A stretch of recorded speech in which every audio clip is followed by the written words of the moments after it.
मारवाड़ा विधानसभा उपचुनाव में वोटों की गिनती जारी है। छठे राउंड के बाद कांग्रेस के प्रत्याशी धीरेन्द्र शाह इस वक्त आगे चल रहे हैं और कमलेश शाह से 4,400 वोटों से वो आगे चल रहे हैं। तो बता दें कि मारवाड़ा उपचुनाव में 10 जुलाई को मतदान हुआ था और विधानसभा सीट पर 78.71% वोटिंग हुई थी और बीजेपी के कमलेश शाह और कांग्रेस के धीरेन्द्र शाह के बीच ये टक्कर है। तो बड़ी खबर आप तक पहुंचा रहे हैं। इसके पहले जब हमने अपडेट ली थी 2 राउंड हुए थे जिसमें बीजेपी के कमलेश शाह आगे चल रहे थे, लेकिन अब देखिए तस्वीर कुछ और नजर आ रही है। अब 6 राउंड पूरे हो चुके हैं और 6 राउंड के बाद अब बीजेपी के प्रत्याशी कमलेश शाह पीछे हो गए हैं, तो वहीं धीरेन्द्र शाह जो कांग्रेस के प्रत्याशी है वो इस वक्त आगे चल रहे हैं। तो देखिए इस बार 10 जुलाई को मारवाड़ा उपचुनाव के लिए वोटिंग हुई थी और उसके बाद हमने ये भी देखा था कि वोटिंग भी अच्छी खासी हुई थी और अब नतीजों का इंतजार है। शाम तक तस्वीर भी साफ हो जाएगी। 20 राउंड होने हैं और उसके बाद नतीजा सामने होगा। और इसी खबर पर ज्यादा जानकारी के साथ हमारे सहयोगी शाश्वत हमारे साथ जुड़ गए, सीधा हम करेंगे। शाश्वत, देखिए थोड़ी देर पहले जब हमने अपडेट देखी थी तो बीजेपी के प्रत्याशी आगे चल रहे थे, लेकिन अब देखिए 6 राउंड के बाद थोड़ा सा उलटफेर हुआ है और अब कांग्रेस के प्रत्याशी आगे हो गए। जी ऋतु, बिल्कुल आप ठीक ऋतु आप बिल्कुल ठीक कह रही हैं, क्योंकि लीड फ्लक्चुएट हो रही है। अभी देखिए 7वें राउंड की काउंटिंग जो ताजा अपडेट मैं आपको दे दूं, तकरीबन 4500 वोट से धीरेन्द्र शाह शिवनाथी जो बीजेपी के प्रत्याशी है कमलेश शाह उनसे आगे चल रहे हैं।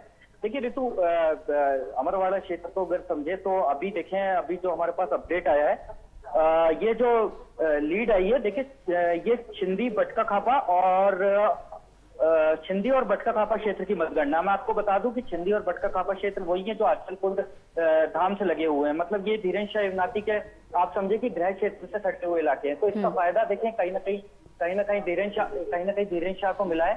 तो इसीलिए धीरेन्द्र शाह शिवनाथी जो है बढ़त बनाए हुए हैं। अब देखें जो मतगणना होगी वो हर्रई, अमरवाड़ा और सिंगोड़ी की होगी, जो कहीं ना कहीं कमलेश शाह के जिसको कह सकते हैं कि स्ट्रॉन्ग जोन, ये उन क्षेत्रों की अब मतगणना होने बाकी है। अब देखते हैं कि धीरेन्द्र शाह कितना वोट यहाँ पे ले पाते हैं।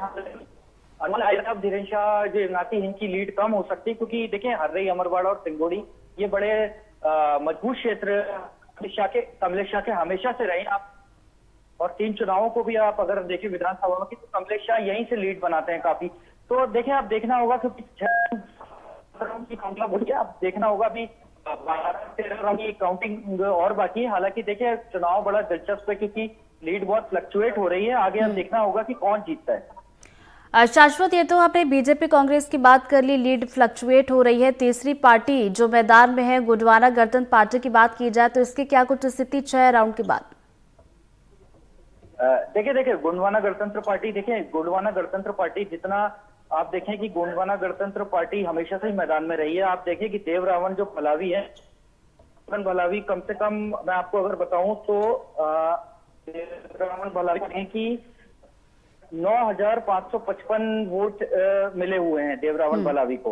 आप देखें तो देव रावण भलावी भी देखें कहीं ना कहीं वोट गेन कर रहे हैं। देखिए इस क्षेत्र में गोंडवाना गणतंत्र पार्टी का एक वोट बैंक हमेशा से निश्चित रहता है। वो अगर जीत ना पाए गोंडवाना गणतंत्र पार्टी तो पक्का वो कहीं ना कहीं किसी न किसी पार्टी को वो डैमेज करती है। अभी आप देख रहे हैं कि कांग्रेस के काफी वोट देव रावण भलावी ने काफी वोट काटे हैं। आप देखें कि अगर कांग्रेस और गुंगप्पा का अगर वोट मिलाते हैं तो कमलेश शाह काफी पीछे दिखाई देते हैं। आप देखिए कि 7वें राउंड में गोंडवाना के बाद अगर कांग्रेस अगर आगे हुई है, अगर गोंडवाना गणतंत्र पार्टी अगर वोट मिला दिया तो कहीं ना कहीं कमलेश शाह मुश्किल में आ जाते हैं। हालांकि इन दोनों पार्टियों लेकिन फिलहाल तीनों पार्टियां अलग अलग लड़ रही है, लेकिन देव रावण भलावी भी काफी वोट लेते यहाँ पे नजर आ रहे हैं। शाश्वत, हम ये भी देखते हैं जब चुनाव होते हैं, जब वोटिंग होती है, तो जब मतदान ज्यादा होता है तो ये कहीं ना कहीं संकेत देता है कि कुछ तो बड़ा बदलाव।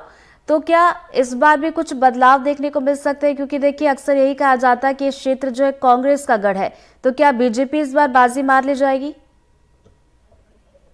देखिए ऋतु,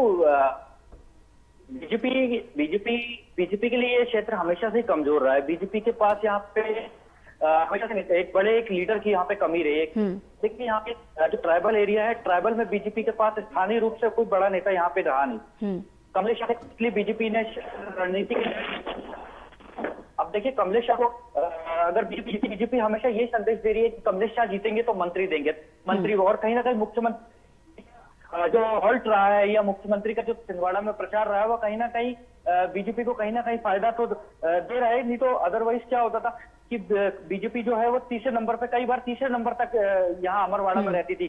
पहले नंबर पे कांग्रेस रहती थी, दूसरे नंबर पे गोंडवाना गणतंत्र पार्टी रहती थी, तीसरे नंबर पे बीजेपी रहती। तो हालांकि बीजेपी का काफी यहाँ पे कमजोर क्षेत्र रहा है बीजेपी का, हालांकि इसलिए कमलेश शाह के आने के बीजेपी हालांकि क्षेत्र में मजबूत। चलिए, नजरें बनाए रखिएगा, आगे भी हम आपसे अपडेट लेते रहेंगे जब तक कि तस्वीरें साफ नहीं हो जाती नतीजों को लेकर। फिलहाल बहुत बहुत शुक्रिया आपका तमाम जानकारी।